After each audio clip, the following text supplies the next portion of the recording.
প্রকাশিত হলো 2023 সালের মাধ্যমিকের ফলাফল। রাজ্যে তৃতীয় হলেন মালদা রামকৃষ্ণ মিশন বিদ্যা মন্দিরের ছাত্র মোহাম্মদ সরওয়ার ইমতিয়াজ। জানা গেছে তার প্রাপ্ত নম্বর 690। বাড়ি মালদার ইংলিশ বাজার থানার বাগবাড়ি রাজনগরে। রাজ্যে তৃতীয় হওয়ায় খুশি ওই ছাত্র মোহাম্মদ সরওয়ার ইমতিয়াজের পরিবারবর্গ।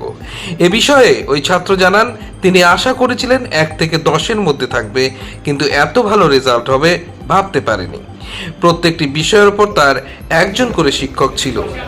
6 থেকে 7 ঘন্টা পড়াশোনা করতো সে বলে জানান। আমি এক্সপেক্ট করেছিলাম 1 থেকে 10-এ থাকবো, কিন্তু থার্ড হয়ে যাবো এটা ভাবতে পারিনি। বুঝি কতক্ষণ পড়াশোনা করতে? সেলফ স্টাডি 6 থেকে 7 ঘন্টা হতো শেষের দিকে। তাও কেমন লাগছে এখন? কেমন লাগছে যে এর ভালো রেজাল্ট লাগছে। কতগুলো টিচার ছিল? আমার প্রত্যেকটা সাবজেক্টে একটা করে টিচার ছিল। জীবনে অ্যাম্বিশন কি আছে? জীবনের অ্যাম্বিশন মেডিকেল ফিল্ডে রিসার্চ করা আছে। এমনি হবি কি তোমার? আমার হবে ছবি আঁকা, তারপরে গেম খেলি, মোবাইল দেখি মাঝে মাঝে। দিনে কত ঘন্টা পড়াশোনা করতে? বাবা মা টিচার, দিনে পড়াশোনা করতাম ওই তো 6 থেকে 7 ঘন্টা। কতগুলো স্কুল গৃহশিক্ষক ছিল? প্রত্যেকটা সাবজেক্টে একটা করে গৃহশিক্ষক ছিল। তোমাকে সাপোর্ট কে করতো?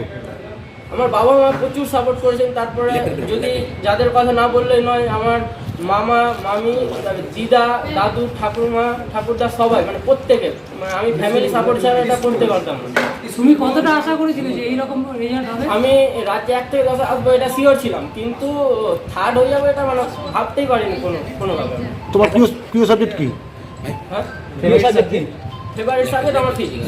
আর প্রিয় খেলোয়াড়? রোনাল্ডো। তোমার নাম কি? মোহাম্মদ সরওয়ার ইমতিয়াজ। পাসওয়ার্ড বলো তো, পাসওয়ার্ড তোমার।